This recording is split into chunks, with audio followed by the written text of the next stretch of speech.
Hey everyone, welcome to Royce Reports. I'm your host Royce, and this channel is dedicated to mostly Xbox related news, but I do dabble in other gaming related topics as well as reviews. So if you're interested in what I might think about some of those things, then be sure to check out my other content or hit that subscribe button. And today I kind of want to talk about the Resident Evil 4 showcase that happened a few days ago and what they showed there. And I am super excited to see what Resident Evil 4 has to offer, as well as the upcoming DLC for Resident Evil 8. So with that, let's get into the news.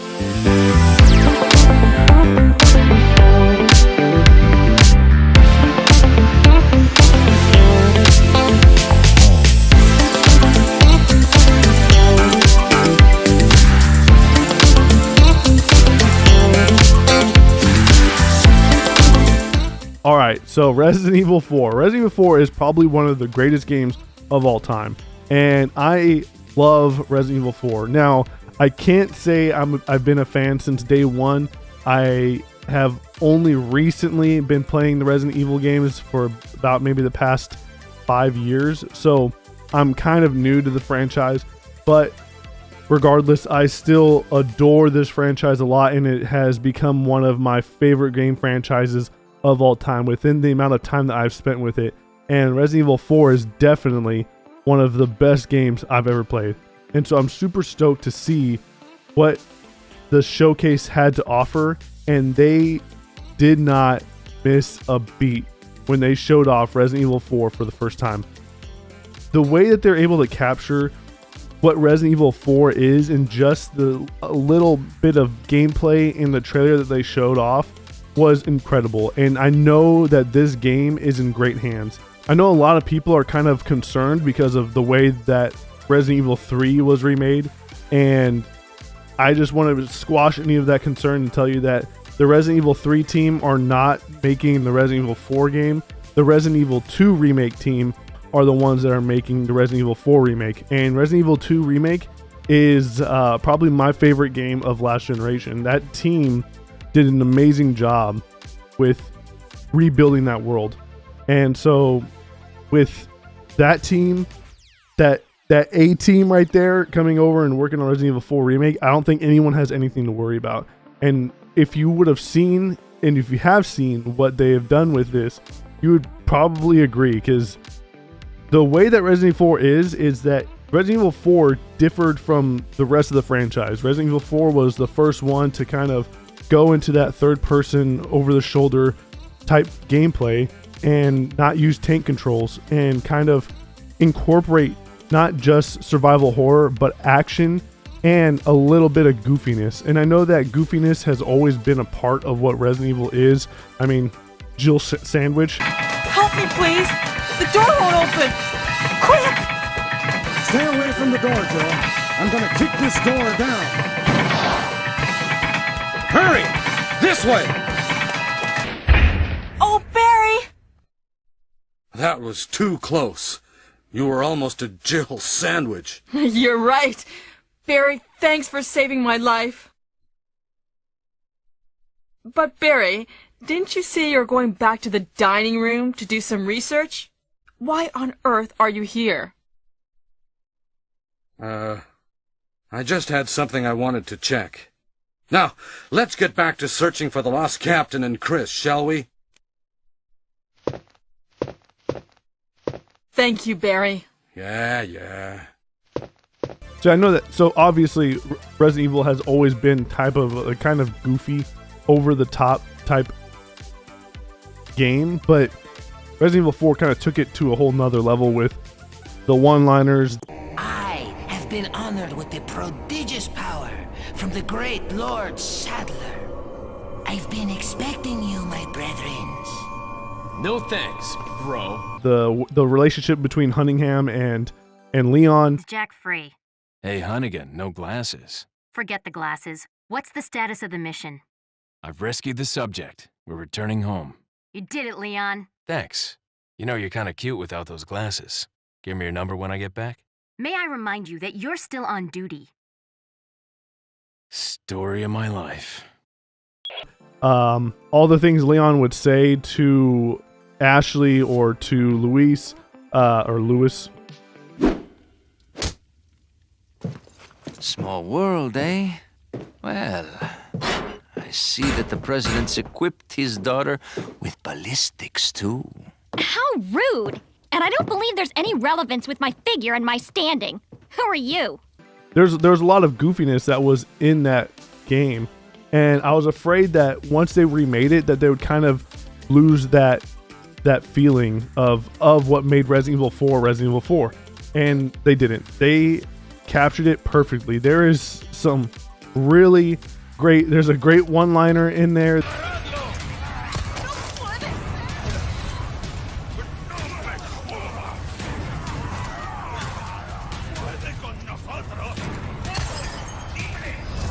Kill me for the repairs later.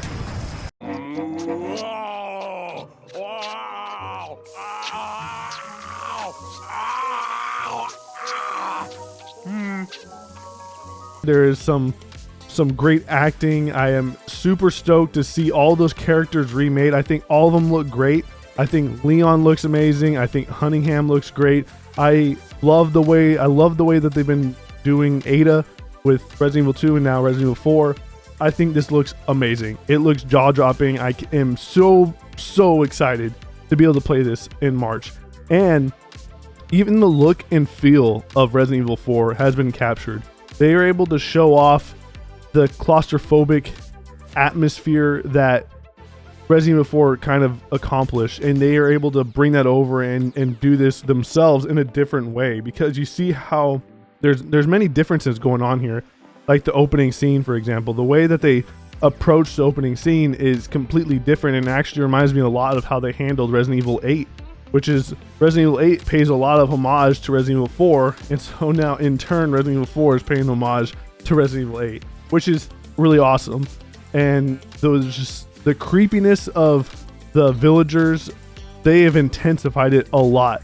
Before, they were kind of like stumbling around, you know, pretty easy to notice. They weren't hiding or anything like that. They're very loud in Resident Evil 4, but in this remake, you could see how they kind of are stumbling around and searching for Leon, and actually, like, it seems that they're in the gameplay that he's hiding from these villagers, which is a different aspect that Resident Evil 4 never really had. So this is really cool to see that as well.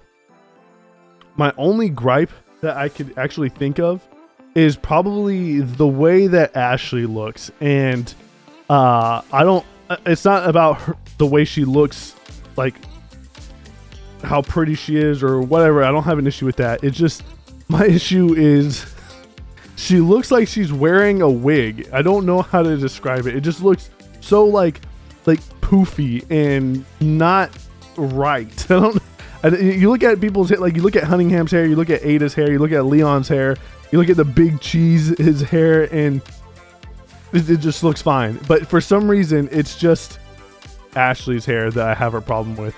Obviously, they didn't show everything in this trailer. There's a lot that's in Resident Evil 4. So that's really cool. But I'm super excited to see what other aspects of the game that, you know, are still in Resident Evil 4 that they haven't shown yet. It looks amazing. One of the sad things that a lot of people have been sharing online was in Resident Evil 4, you were able to save a dog, and that dog, if you saved it, would end up coming and helping you in a boss fight later on. But in this one, sadly, the dog seems to be dead, which is a huge bummer, because every playthrough I played of Resident Evil 4, I made sure to save that dog, and now I won't be able to get that opportunity, which is kind of sad. The owner of the car, did you kill him or what? No. He sure as hell fucked up his dog. You fucked up his dog. That's what you did. You fucked up his dog. Yeah. That's crazy shit, man.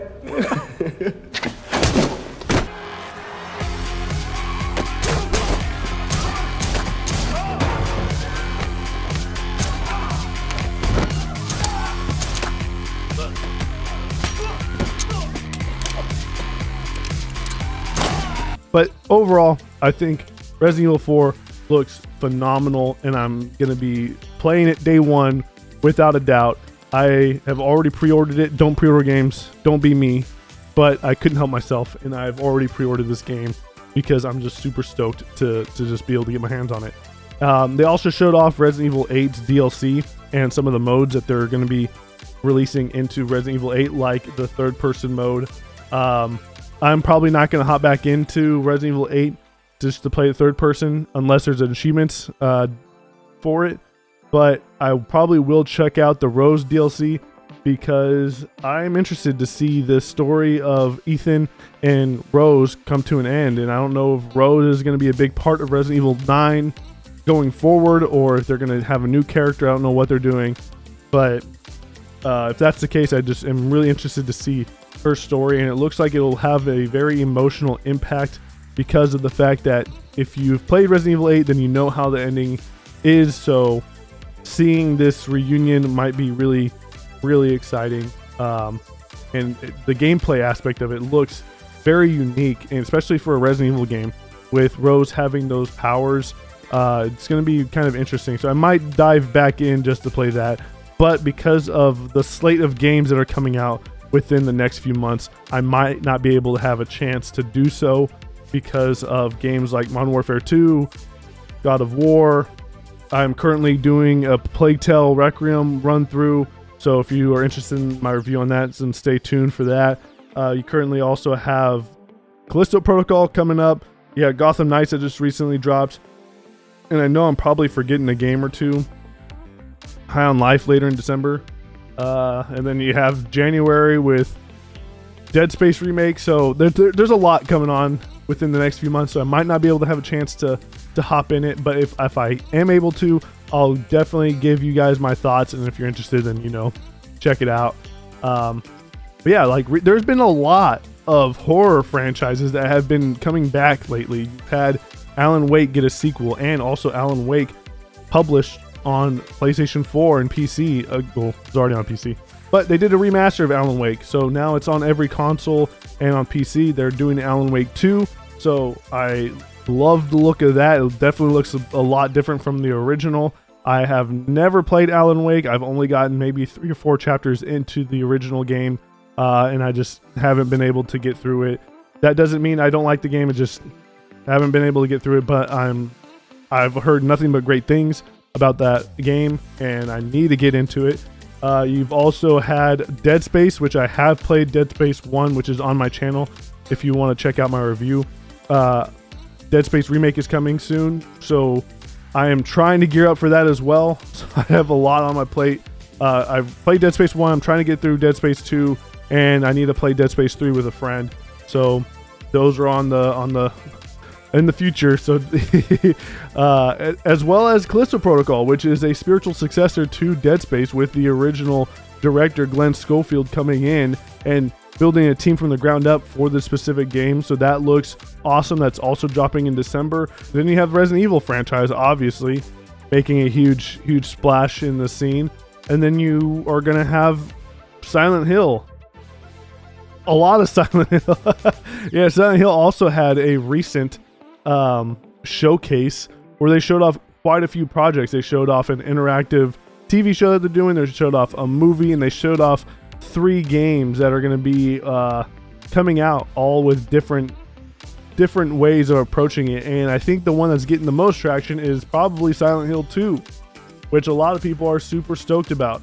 Now, I have played Silent Hill 2 when I was a kid, so I don't really remember it a whole lot, but I remember watching my mom play a lot of it, and she loved that game. She would always play it, and I would just watch, and just seeing that creepiness, the fog, Pyramid Head, the nurses, all of those different aspects to it, as well as the story. It was very, even though as a kid, it was very engrossing. And so I definitely need to go back and try to play the original at some point.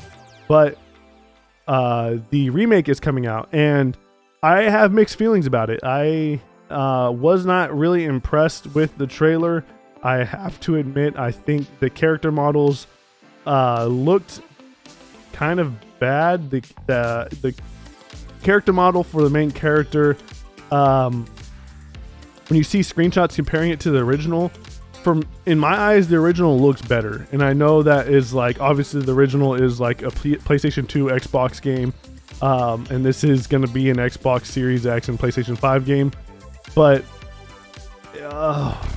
it just goes to show how well cinematography works regardless of the age of a game and how it can engross you in a scene, and despite the way the graphics are. And I know that they're trying to mimic what the original was, obviously, since it's a remake, but you could just compare that to the original team and saw the talent that the original team had, and you see what Bloober Team is doing. And I have no faith in Bloober Team. I have to say that Bloober Team is a shock to me that that's the team that they're gonna get to handle Silent Hill 2, one of the greatest horror games of all time, is gonna be handled by the team behind The Medium, behind Blair Witch, behind Layers of Fear. Like, come on, all those games are mediocre at best, or bad, extremely bad at worst. So that team has yet to prove themselves, in my opinion, and to give them the reins to Silent Hill 2 is, I mean, you just have to see it whenever it comes out. But what sucks is I feel like all the projects coming out, all kind of depend on the success of Silent Hill 2. If Silent Hill 2 is a flop because Bloober Team can't really capture that same magic, then you're going to have an issue with the other teams as well. At least with Konami, they fucking suck. So I'm not really looking forward to it, and that's such a shitty thing to say because of how awesome the original is. It's just because that team is attached to it, it's kind of a bummer. But you just have to wait and see, and hopefully I'm wrong. I hope they prove me wrong, and they probably will, but you just gotta wait and see. Also, a little thing that I forgot to mention is that I said earlier that it's coming to the Xbox Series X and PlayStation 5, but Silent Hill 2 is actually only coming to PlayStation 5, and it's supposed to be on there for a 12-month window, and then after that, the exclusivity kind of runs out, and it will be able to be placed on any other console if they decide to choose to do so. But yeah, Silent Hill 2, Bloober Team working on it. Not so good, but maybe I'm wrong. Hopefully I'm wrong. But yeah, there's been a huge resurgence in survival horror, and I am probably forgetting some off the top of my head, but this is awesome. We have, like I said, Alan Wake 2, Resident Evil 4 Remake, Resident Evil 8 DLC, Callisto Protocol, Dead Space, Silent Hill 2. This is just constantly coming out. This is great. This is awesome. It is good to be a horror fan, and I am looking forward to what's on the horizon. So with that, what do you guys think? Do you think that Silent Hill 2 is in good hands? Do you think that Silent Hill 2, because they have the roadmap of how it's supposed to be, that they'll be able to accomplish this game and make it good because they don't have to do anything and just update the graphics? Do you think Resident Evil 4 Remake is going to be good? Are you excited about that? Are you excited about some of the changes, like the knife? Do you think that the knife having a life bar on it is a good change, or are you kind of wanting them to go back to more classic Resident Evil? Let me know in the comment section below. I appreciate you for stopping by. So if you're interested in any of my content, then please sure to like, comment, and subscribe.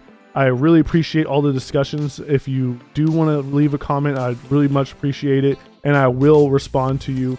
So thank you for watching, and I appreciate you, and I hope you all have a great happy Halloween. Have a great happy Halloween. Have a great Halloween, and stay safe out there. And remember, take it easy.